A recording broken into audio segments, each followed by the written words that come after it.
D'accord. Alors, dans l'ensemble du jury, on a décidé de remettre ce troisième prix à ce photographe, en particulier parce qu'on trouvait que c'était très contemporain de présenter comme ça un ensemble de personnages dans la série de mode très différents.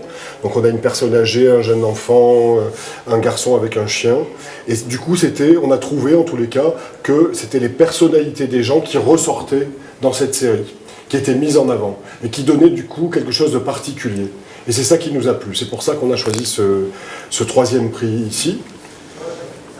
Ensuite, pour le deuxième prix, c'est aussi une question de personnes. Les mannequins qui sont mis en avant dans cette série nous ont semblé avoir de l'importance et donner de l'importance à la série, donner une force à la série, au-delà des vêtements. Et je crois que c'est ça qui nous a plu aussi dans la modernité, dans la contemporanéité de cette série. Voilà, on a trouvé que ces deux séries se complétaient, se parlaient, de personnages différents, mais photographiés de manière différente, mais que les personnages étaient vraiment intéressants. Donc c'est ce qui nous a fait choisir ces deux photographes-là pour le troisième et pour le deuxième prix.